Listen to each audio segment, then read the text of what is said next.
What's up, everybody? Bandit Chad here with some shocking information here from Toyota. Now, what we're about to tell you is not public knowledge just yet, but it was an email circulating from around Toyota that we were able to find out about. And basically what Toyota is saying now is they are not recommending anyone with 2018 plus Tacomas to lift their vehicles. Now, I'm sure that the 4Runner and the Tundra will follow suit here before too long, but what they're saying is with all of the new safety feature involved with these trucks, with the TSS-P, the Toyota Safety Sense sensors and everything else in these trucks, that it's not really a good idea to lift them anymore. Right, so they are saying that you shouldn't lift them anymore, and they're telling Toyota dealerships that if the customers do request a lift of some sort to be installed through the dealer, if you have a 2018 or newer Tacoma, Tundra, 4Runner, whatever, that they cannot do it anymore because it does pose a safety risk to the people with those 2018 plus models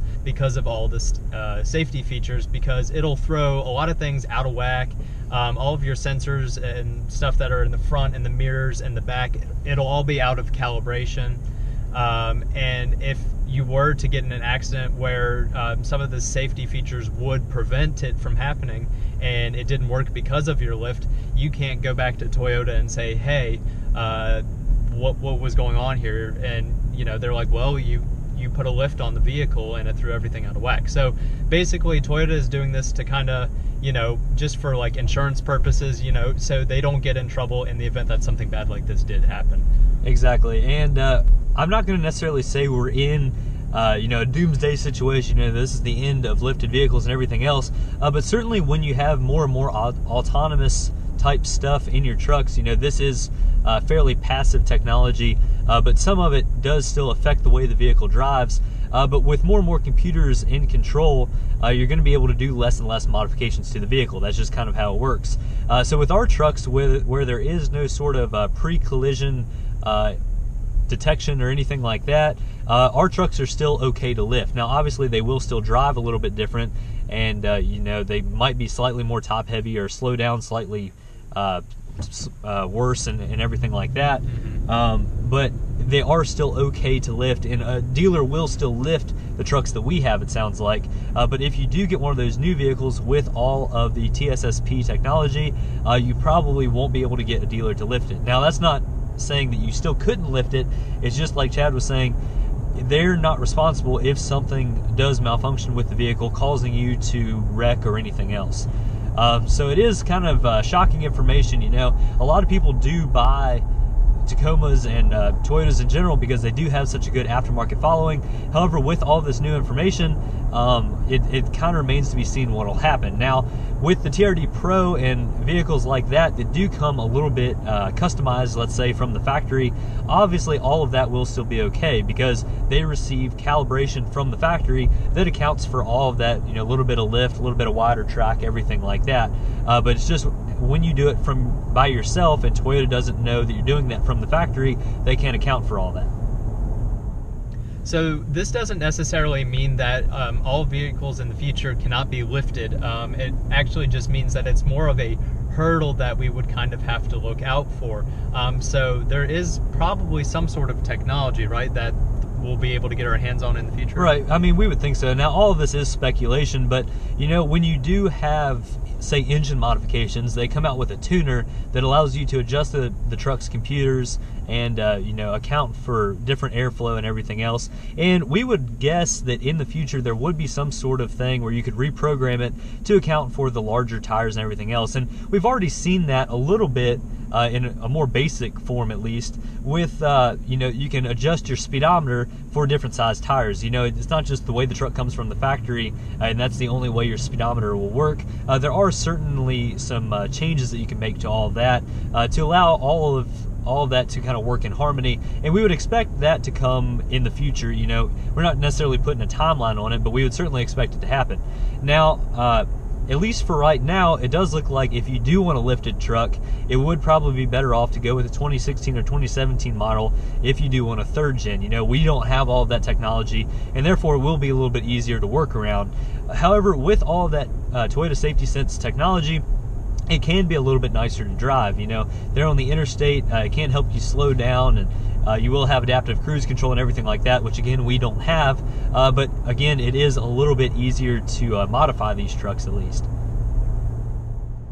So moving here into a little bit of news for this week, last Thursday actually the FTAC, the Future Toyota Adventure Concept, did come out, and at least in concept form there at the Los Angeles Auto Show, and it really caught some people off guard. It does appear to be a little bit more of a crossover than kind of what we were expecting, but that's really not all that negative. You know, it kind of is a continuation of let's call it the FT4X idea, where you do have kind of a small crossover that's built for adventure that really just does allow people to get outside. But with that concept, Toyota did say that they plan on using a gasoline internal combustion engine with it.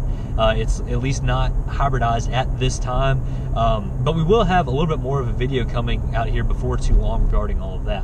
Right, so moving on to a little bit of other news, Motor Trend's Truck of the Year is the Ford F-150, and the reason that they stated for this being their pick was because there's a lot of variation between all of the trims that Ford does offer for their F-150. So what I mean by that is that Ford does offer a lot of different options as far as engines. Transmission options are very limited, but with those engines and trim levels, there are, you know, the base levels. There's like XL, XLT, you move to Lariat, King Ranch. I think they have a Platinum now. There's the Ford Raptor, and all of it's based on the same platform of just the basic F-150, but you do get different cab sizes, bed lengths, like I said, engine options, very many different colors, interiors, and other packages that you can add. It is probably the most customizable truck that you can get nowadays. Right, and with some of those engine options that Chad was talking about, there for the base trucks, you do have the 3.3 liter naturally aspirated V6, and that is all new for the F-150s now, and that is only with the 6-speed automatic.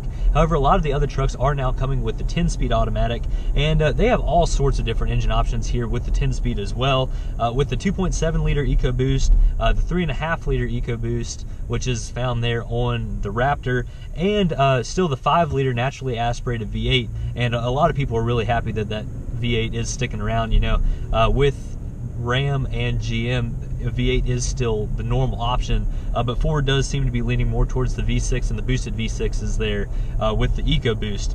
But finally, our last story this week does come actually from Land Rover, and they're saying for 2019 the Defender will be making a return.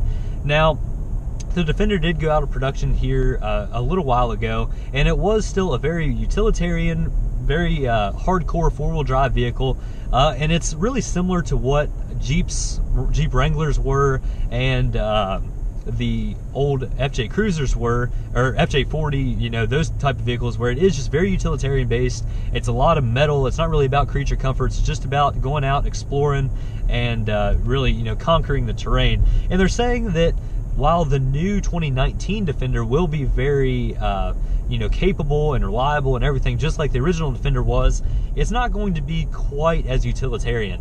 And that's honestly not good news, at least for enthusiasts like ourselves, because it kind of means that Land Rover is going soft. You know, we did see a little bit of this with the new Discovery, and you know, the new Discovery is a really, really expensive SUV now, and does have all sorts of different features. You know, I think they have air suspension and, you know, everything else, and it's just really wild, but they're very, very expensive now. And they're saying it will, the new Defender at least, will have a polarizing design, which I'm not sure what that really means. And what does that mean? It means it'll be different, which I guess is, again, not good, because it won't be like the original Defender.